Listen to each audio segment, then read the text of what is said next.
ایک خلیش ایسی بھی محبت ایک لافانی شے ہے۔ محبت جس دل میں ہو وہ قابل رشک انسان ہے۔ محبت کی لذت دنیا و مافیات سے پرے ہے۔ محبت کی حلاوت ناپنے کا کوئی پیمانہ نہیں۔ محبت کی حرارت کی جانچ کے لیے کوئی آلہ نہیں۔ محبت انسانیت کی معراج ہے۔ محبت کرنے والا شخص پہنچنے کی قابل ہے۔ محبت تو ایک بھول بھلیا ہے جو اس میدان میں قدم رکھے امر ہو جاتا ہے۔ کئی کہانیاں اس کی شاہد ہیں۔ محبت تو خدائی نعمت ہے۔ محبت ہمیشہ سے اور ہمیشہ رہے گی۔ ہما اب جوانی کی دہلیز پر قدم رکھ چکی تھی۔ اس کے جسم کی نشیب و فراز اور سوز و گر میں نمایاں فرق آ چکا تھا۔ جوانی کی لذت سے محروم وہ جو ان جوان ہو چکی تھی، اور اس سے پہلے اس نے اپنا دل کسی کے نام کر دیا تھا۔ نازش ہما اور ساحل بشیر بچپن سے پڑوسی تھے، ایک دوسرے کے دوست تھے، اور اس دوستی نے وقت کے ساتھ ساتھ ایک جذبہ اختیار کر لیا تھا۔ وہ دونوں اظہار محبت کیے بنا ہی ایک دوسرے کو بے تحاشا پسند کرنے لگے تھے۔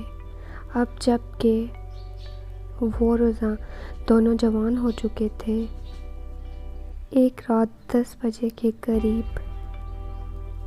قریب ساحل نے نازش کے گھر سے کچھ آوازیں سنیں۔ آواز بہت دھیمی تھی، اس لیے مفہوم و واضح نہیں ہو سکا۔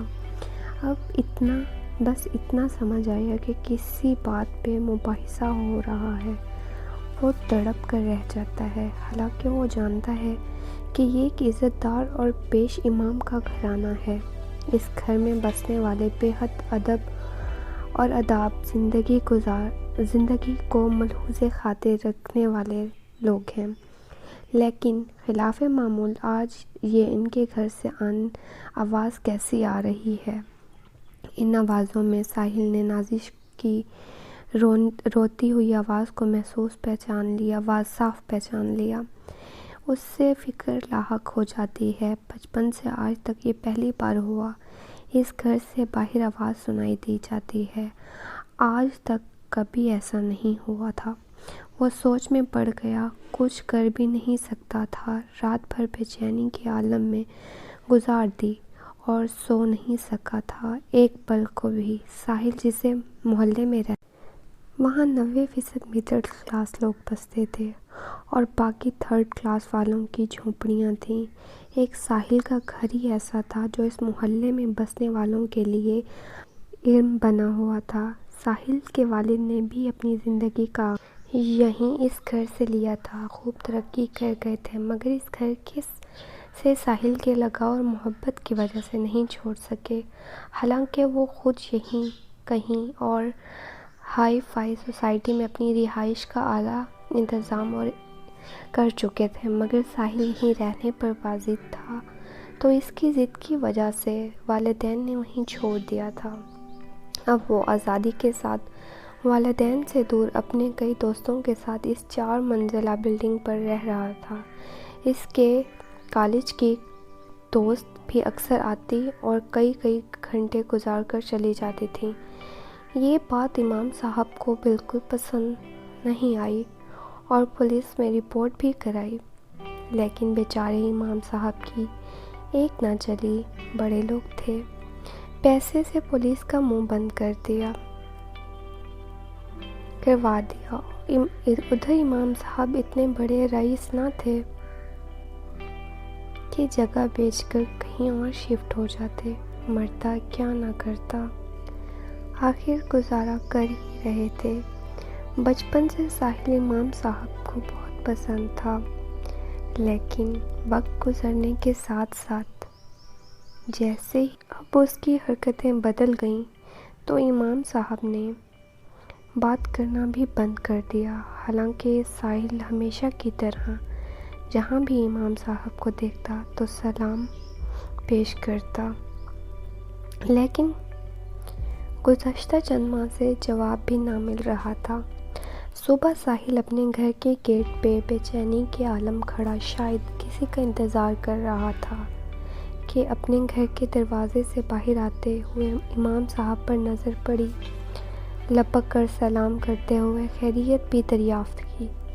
پہلے تو امام صاحب نے کوئی جواب نہیں دیا، لیکن نہ جانے کیا سوچ کر امام صاحب نے جواب دیتے ہوئے کہا، ہاں ساحل میاں، سب خیریت ہے، بس گزشتہ رات میری بچی ایک لایعنی شے کی ضد کر رہی تھی، شاید تم نے آواز سنی ہو، تبھی آج دروازے پر آ کر زحمت کی آپ نے، لیکن جانے دیجیے، آپ بڑے لوگ ہیں، ہم انشاءاللہ اس کو سمجھا لیں گے۔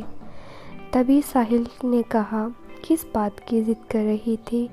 میں کوئی مدد کر سکتا ہوں؟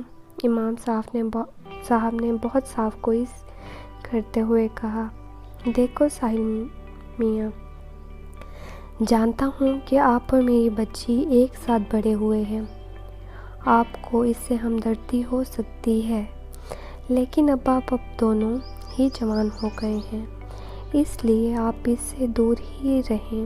آپ بڑے لوگ ہیں اور ہم اپنے گھر کے معاملات کسی دوسرے سے نہیں بیان کرتے۔ انشاءاللہ اس کا حل نکل آئے گا۔ اب آپ دونوں ایک کالج میں پڑھ رہے تھے، لیکن اب ہم نے اس کی پڑھائی ترک کرنے کا فیصلہ کر لیا ہے، لہٰذا اس سے دور رہیے گا، خدا کا واسطہ ہے۔ ہاں، اتنے ہی انداز سے نازش کی امی جان کی گھبرائی ہوئی آواز سنائی دیتی ہے، جو سنتے ہیں، جلدی آئیے، نازش بھی ہوش ہو گئی ہے۔ امام صاحب بھاگتے ہوئے اندر گئے اور فوراً ہی باہر آ کر کسی رکشہ یا گاڑی کی تلاش کرنے لگ جاتے ہیں۔ اتنے میں ساحل گاڑی باہر نکال لاتا ہے اور کہتا ہے، امام صاحب جلدی نازش کو لائیں۔ ہاسپٹل میں آئے 30 منٹ ہو چکے تھے۔ اچانک نازش کی والدہ کی رونے کی آواز سن کر ساحل تیزی سے وہاں پہنچتا ہے، جہاں ڈاکٹر کی صرف اتنی ہی بات سن پاتا ہے، آئی ایم سوری، اور وہاں اس نے یہ خط کسی ساحل کو دینے کے لیے کہا تھا۔ ساحل بے ساختہ آگے بڑھا، ہر بات فراموش کرتے ہوئے کہا، میں ہوں ساحل، لائیے مجھے دیجیے، اور خط ڈاکٹر کے ہاتھ سے لے کر پڑھنے لگا، اور پھر اس کے آگے کا سارا حال ساحل کو اس خط کے ذریعے معلوم ہوا جو نازش اس کے نام لکھ گئی تھی۔ حسیناؤں کے شہزادے، میں یہ بات جان چکی ہوں کہ آپ کے دل میں میری کیا جگہ ہے، لیکن ان سب باتوں سے قطع نظر میں نے یہ قدم اٹھایا ہے۔ گزشتہ ماہ والدین کی اجل موجود کی، جبکہ وہ ہمارے امتحان کی وجہ سے ساتھ نہیں لے جا سکے تھے۔ جو کچھ ہوا وہ بالکل بھی نامناسب اور غیر انسانی حرکت تھی، جس کے نتیجے میں یہ قدم میں اٹھا رہی ہوں۔ میری پہلی اور آخری محبت تم ہی ہو، لیکن معاشرے میں ابو جان کی عزت اور وقار کو پامال ہونے کی وجہ سے خود کو نہیں بنانا چاہتی، اس لیے میں 2 جانوں کو مار کر ان کی عزت پہ حرف آنے سے بچ سکتی ہوں۔ مجھے معاف کر دینا اور اپنی زندگی میں آگے بڑھنا۔ تمہاری اور صرف تمہاری، نازش ہما۔